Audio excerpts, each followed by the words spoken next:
Hello learners, let's dive deep into the ocean of knowledge. Let's start learning, let's start exploring. After studying this unit, you will be able to understand the difference between verbal and non-verbal communication, explain different types of verbal communication, understand different types of non-verbal communication and their role in life. And moving on to the structure, we get to see the introduction part, the verbal communication part, the types of verbal communication, the types of non-verbal communication and non-verbal communication. Then we will be moving on to the summary and then keywords, then self-assessment questions, and then reference and further readings will be there. So now Robert Burton famously said that a blow with a word strikes deeper than a blow with a sword. Therefore, it is important to choose our words judiciously and cautiously as it determines the success of our communication at personal and professional levels. Our personal and professional worlds move on the wheels of communication. A person with better communication skills achieves more success at personal and professional level as compared to a person who has average or below average level of these skills. Communication is essential in advising, counseling, guidance, mentoring, giving orders, delegation, giving warnings, preparing advertisement and marketing, among others. A major part of our spoken words, that is oral communication, is supplemented by body language, gestures, signs and expressions, and these are non-verbal components of communication. Rodney Overton believes that about 55% of the communication of the communicator's message is understood non-verbally. He also wrote that only 7% of the message is understood through what is said, and 38% of the success of communication depends on the way it is said. So 38% depends on the way it is said. 38% is determined by the way it is said, right? And 7%. So he also writes that only 7% of the message is understood through what is said, and 38% of the success of the communication depends on what it is said, on the way it is said. Verbal and non-verbal communication plays a pivotal role in general communication, mostly informal communication in general life settings, and professional communication, mostly formal communication in workplace, schools, etc.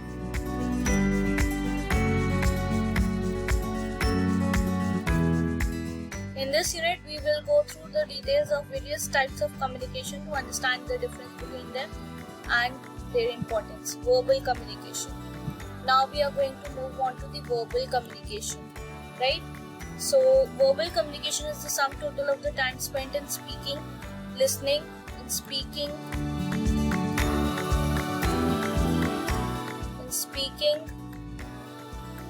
listening, writing,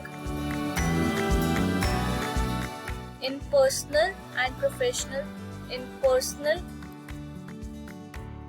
and in professional,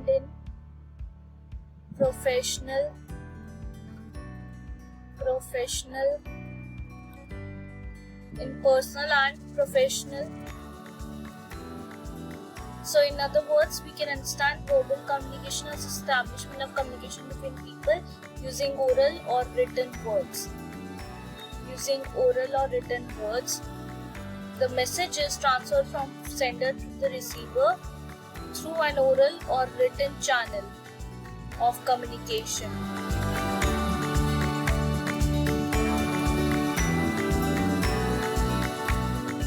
Verbal communication thus stands for both spoken and written communication.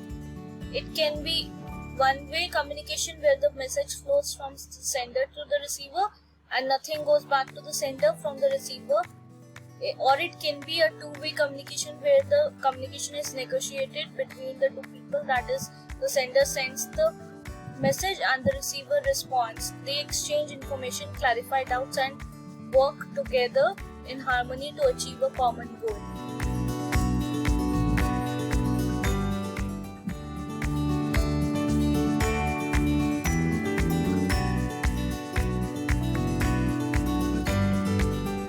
This is speaking, listening and writing in personal and professional capacity.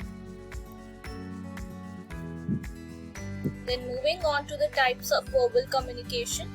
Now we are going to discuss the types of communication. There are two types of communication, right, that we get to see. Basically, verbal communication can be classified into two categories: oral communication and written communication. Oral communication is something where we speak with someone through words, whereas written communication includes the words which are in a written form. Let us now discuss these types of communication.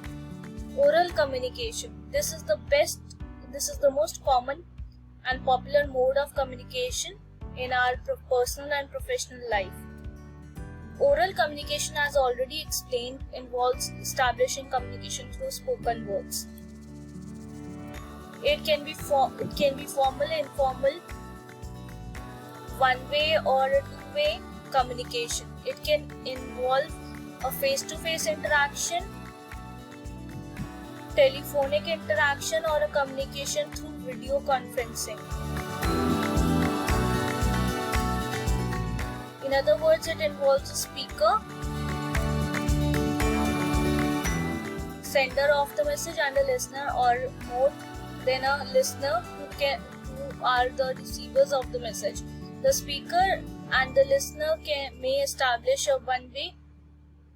The speaker or the listener may establish a one-way.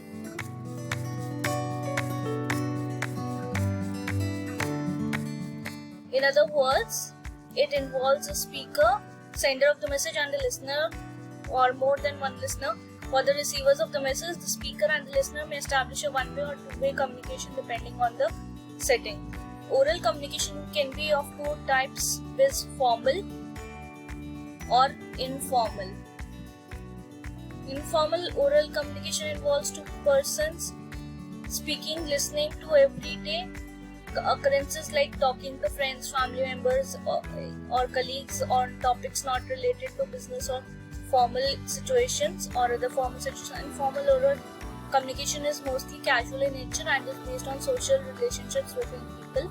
It is official in nature and normally occurs outside the hierarchy of school, college, and businesses. On the other hand, formal oral communication does not involve casual exchange of information and is governed by organizational hierarchies and chain of commands. The flow of information which follows is controlled by strict codes bound by time and structure put in place by the management team. Formal oral communication is practiced religiously in certain situations like interviews, oral evaluations, viva voice, lectures, debates, speeches, presentations, group discussions in a business meeting or in a school.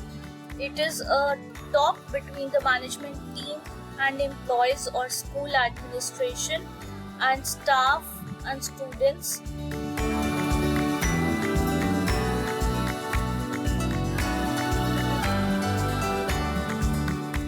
It can be a situation where the information needs to be conveyed very quickly. For example, the announcement of the scheduled departure or arrival on an aeroplane, train, bus, etc. Formal oral communication is more reliable since it is communicated in official capacity and in most cases can be traced back to its source. On the contrary, informal oral communication is not governed by such strict hierarchies and normally is not very reliable since most of it is said in a casual setting.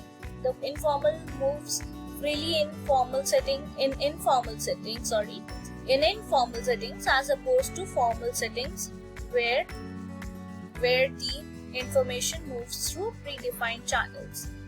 That's it for today. See you in the next session.